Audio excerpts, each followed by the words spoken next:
The C&E Trail was the main road, and it had a lot of, it was used by a lot of people, a lot of traffic. Basically follows a trail from Lone Pine, which is near Bowden, today's Bowden, from Lone Pine to Edmonton. Edmonton was the main supply place in the early days, the first supply place in Alberta, and it was called the Wolf Track, and there was lots of native trails.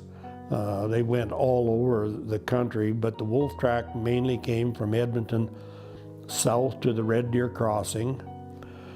There was a good ford at Red Deer, just west of Red Deer City, and it came down through what is now Innisfail, and it went just east of Bowden and east of Olds and continued on to Calgary. After 1883, when the railroad came to Calgary, immediately everything changed in Alberta. Everything used to come from the north, then all the freight and the mail, everything went north because of the railroad. And so then the branch from Lone Pine to Calgary was established, and it was really only used for about 8 or 9 years until the Calgary-Edmonton Railroad was built, and then everything came on the railroad. But in those years it was used extensively. Like all the early homesteaders came up the trail. Troops and supplies for the Riel Rebellion used the trail. It was very well used. The stagecoach ran on it from 1884 from Calgary to Edmonton. 1 week it went to Edmonton, the next week it went back to Calgary, and it carried the mail. And it was a very important route. Along the Edmonton Trail were stopping houses, and there was several. There's one just north of Airdrie, Dixon Stevenson stopping house. There was one at east of Carstairs called Scarlett's stopping house. There was one just northeast of Olds called Steamboat Landing, and then one southeast of Bowden, which was Lone Pine.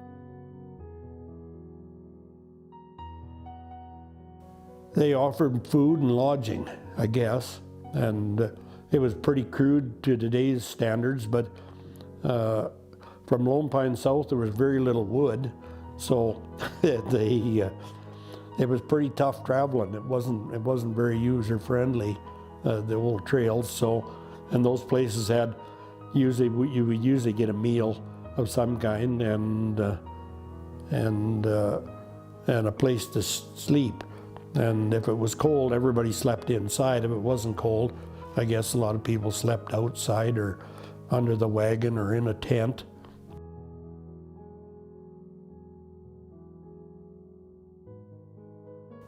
They were also places where they could change horses.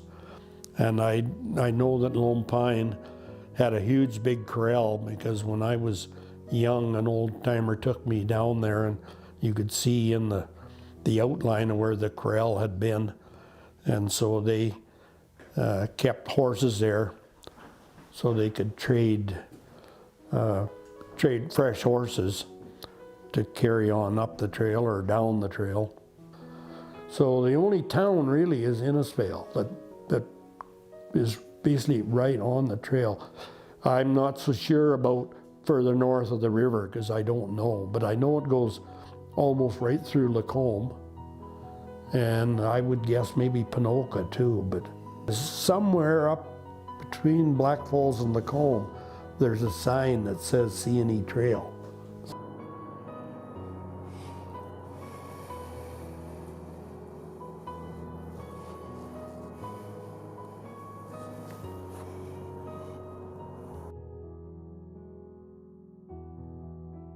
They use sleighs in the winter, and they use sleighs on the stagecoach as long as there was snow. And an old timer told me that they always left a wagon at Lone Pine, and if it didn't look like there was enough snow, because Lone Pine, like a lot of times south towards Calgary, we don't have a lot of snow in the winter, so they would trade and use the wagon south to Calgary and the sleigh from Lone Pine north. I would guess that from about April till July, it was pretty limited use, because there was a lot of rain in those days, and when the spring breakup came, it was probably almost impassable. But in any of the early pictures you see, there's lots of mud and there's lots of ruts. And right where the Lone Pine Stopping House was, those ruts are still visible today, and those are the ones that Dale Lenting had the pictures of.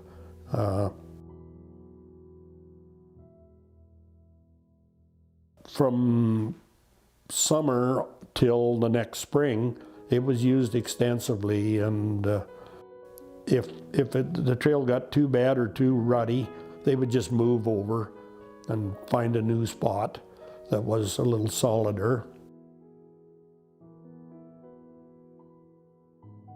All of the old trails followed the high ground.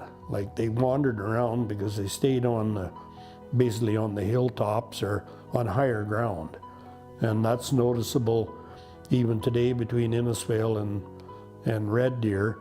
The C&E Trail follows, it stays away from the wet ground. If you notice, it's on the side of the hills or on the higher ground.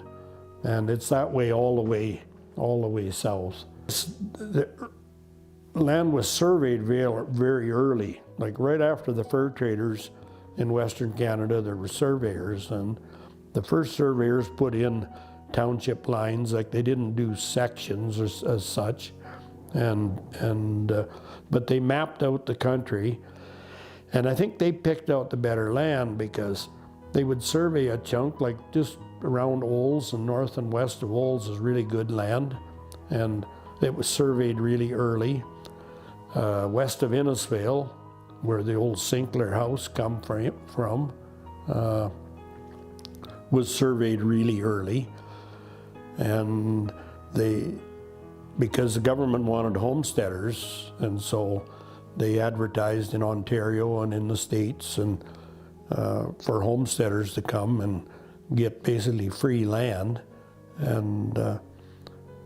And they did. They came by the hundreds, and in 10 years, a lot of the country along the trail and along the railroad was settled.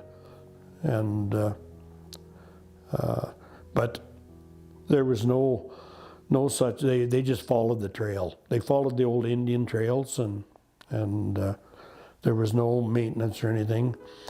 Eventually, a private guy did start a ferry at the Red Deer crossing, built a ferry there, and he charged a toll to cross, because the Red Deer River was always a big obstacle, especially in the spring and early summer. But people were pretty hardy in those days.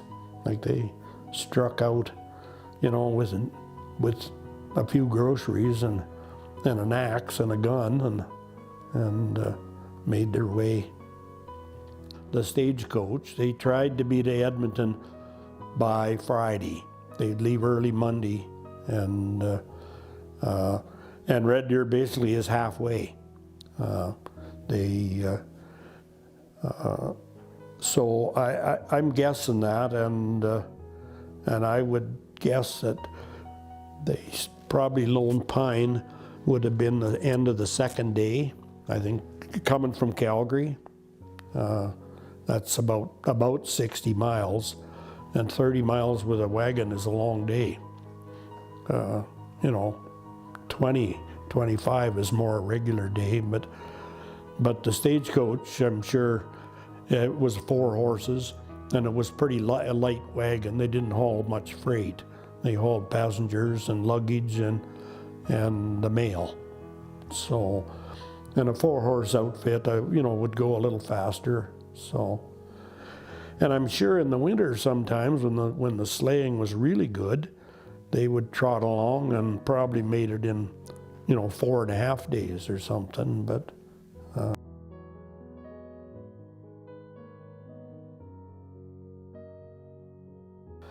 and they knew where the crossings were. Like, there's crossings on these rivers all along, and all those native trails go to the crossings. And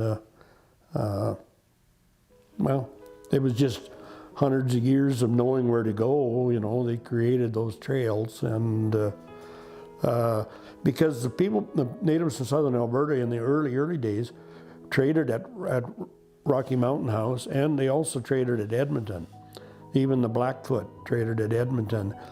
And like the Red Deer River is supposedly the border between the Cree and the Blackfoot, but they would go to Edmonton and trade, and of course they sometimes battled too. I don't have much on the history of that, but they would jump across the river, young men, and steal horses and steal women. And but stealing women and horses was considered a proper thing to do in their culture, So, and when the Riel Rebellion started, there was quite a few Cree around Red Deer, along the river, and Métis people, and they were showing some unrest. And that's why the government were worried, and that's why they got together a troop, and they came up the trail. And then in the meantime, they sent Mount Royal Rifles, which were, I think, from Montreal. They sent them on the train to Calgary. They came up the trail, and they came to Red Deer Crossing and commandeered McClellan's stopping house and fortified it, and it was the first Fort Normandeau. And but they were worried. They didn't seem to be worried in southern Alberta, because Crowfoot was on reserve, and he wouldn't let the Blackfoot fight. From 1883 to 1891, the trail was used a lot, and all the homesteaders, because the land was being surveyed, and a lot of, like around Red Deer, those people went there in 1882 and 3, and right up to 1900, and everywhere north, and as far as Bowden and Olds, those people all come up the trail.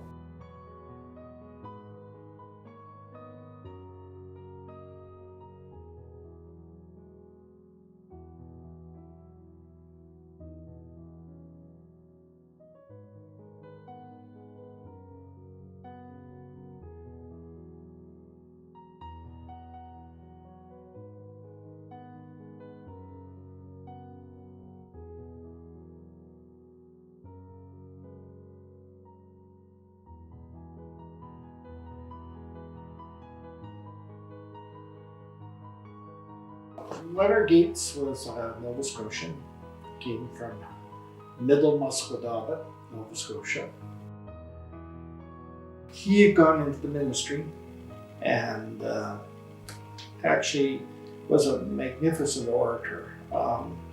Actually, he was one of the people that was asked to speak at the celebrations of Confederation on July 1st, 1867 in Halifax, because although he was quite a young man at the time, his reputation as a magnificent speaker had already been advanced.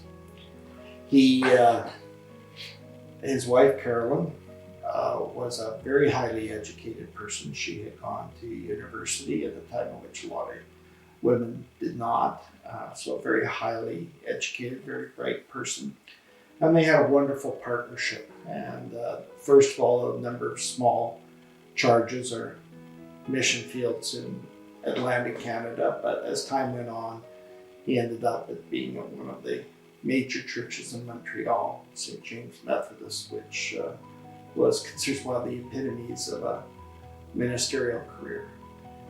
But then everything kind of fell apart on him, because he was diabetic at the time before insulin. His health broke down. They had 10 children. He moved to a small hard scrabble farm down by Hamilton, and then I think we had another one after that. And really in rough shape because his health was bad. They were trying to make a living on a farm that couldn't support such a large family. But there was an organization called the Saskatchewan Land and Homestead Company. It was a lot of prominent Methodist business people from Ontario who saw the advantages of helping develop Western Canada. So they created this land company. And they bought 180 sections of land. So it's 180 times 640 acres of land in and around Red Deer. And the idea was they would bring people out, mainly Methodist, but also from other denominations, and settle them here on a field. But they needed a good local agent and a good local promoter. So they went to speak to Leonard Gaetz and said, would you like to try a new career and a new life out in the West? You'll be remote, but maybe you can start a new life. So he came out here, was given a piece of land in what's now downtown Red Deer, a very fertile place. And his health really improved, probably with the, there's a lot of truth to eat organic, or as our organic food, or as our grandparents call it, food. Because things that they raised, a lot of good physical work, a lot of healthy diet. And he and his wife built a new home in Red Deer, and was a tremendous promoter of the area, and developed a very successful farm. Actually, he was such a good speaker, the Calgary Herald once wrote that after a speech he gave, he said his words were so powerful that they were worthy of being written with pens of iron onto plates of brass. Now that must be quite a speech. Anyway, another thing that he did was when he came here, he was penniless. His health had broken down. They had another child. His wife was expecting when he came out here in 1884. And so they had 11 children, and they're building a life, and they did manage to do well. But in 1890, when they were building the railroad from Calgary to Edmonton, Leonard Gaetz was quite shrewd, because he said to the railroad company, if you build the railroad and build it across my farm, I will give you half my farm for a town site. But he was quite careful, because he didn't sort of cut it in half and say, okay, I'll keep this side of the road as my farm and that side will be the town site. It was a 50% interest. So the railroad company thought, well, that was great. They got this interest in this good piece of flat land along the river for a town site. But it's also great for Leonard Gaetz, because every time a lot was sold in the new town site, when Red Deer sprang up in 1891-92 as the railroad was finished, half the money went to the railroad company, town site company, but half went to the Gaetzes. And so he went from a man who was penniless, struggling, trying to build a farm on a raw agricultural frontier, but at the same time promoting a land company to try and bring other people here, to a man who did extremely well. He said, there's a Gaetz on every corner. There's a Gaetz in every corner. There's a Gaetz on every stair. If balloons become the fashion, we'll have Gaetzes in the air. There are a lot of Gaetzes. And anyway, with the town site coming, they named the main thoroughfare, north and south one, Gaetz Avenue, in honor of the man whose land it was. The main east-west one, Ross Avenue or Ross Street, was named after Sir James Ross, who was one of the chief people in the railroad company. And anyway, Leonard and Carolyn Gaetz then did very well. So that when they had 6 daughters, and as each daughter got married, they had enough money that they were able to give them a couple of lots and a house on 56th Street as a wedding present. And that was why 56th Street in the early days was nicknamed Son-in-Law Avenue, because that was the retirement home for the Gaetzes. But there were also a lot of Gaetz daughters and their husbands and families. Actually a pretty shrewd idea, because you'd have your daughters and your grandchildren around for visits and for support, but also you can send them home easily when it's time. Tragically, Mrs. Gaetz had a heart attack while getting ready for a big family Christmas dinner in 1906. And actually, she might have survived that. She was actually carrying the turkey platter when she got sick, dropped it. They put her in a chair, but somebody got the idea to put a hot mustard compress on her chest because she was, well, that turned what might have been a bad heart attack into a fatal one. And poor Leonard Gaetz, he was absolutely heartbroken. He'd lost his life partner, the true love of his life. He already was diabetic and his health was deteriorating. So she died at Christmas time. He died in June. He did last more than a few weeks after she did.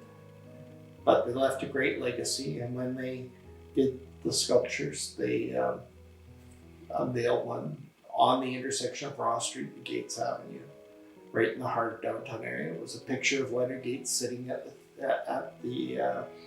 on a bench, looking at the town that he helped create. The likeness is based on old photographs. Now, I never knew Leonard Gaetz. He died in 1907, so long before I was around. But he certainly looks like a lot of the pictures I've seen of him. But one cute story about when they unveiled the sculpture, it was quite a cold day, and Gail Sirkin was our mayor at the time, and so she cut the ribbon, and there were all the dignitaries and family gathered around for the ceremony. And then one of the reporters said, well, why don't you sit on his lap? And so Gail Sirkin's quite spunky and always up to a good chow, so she jumped on his lap and put her arm around him. But then one of the family yelled out, for God's sakes, don't kiss him, because when you have something metal, and if you have wet lips, and it's really cold, you can end stuck on that metal for some time. So I always remember the calling out as she was sitting there, and someone said, for God's sakes, don't kiss him, because we might have to pry you off afterwards. So really a landmark. Again, really something that people really connect with, because sometimes in really cold weather you see someone wrap a scarf around his neck or do other little things, just really connect, because it's a very human scale. It's a good likeness and something that's quite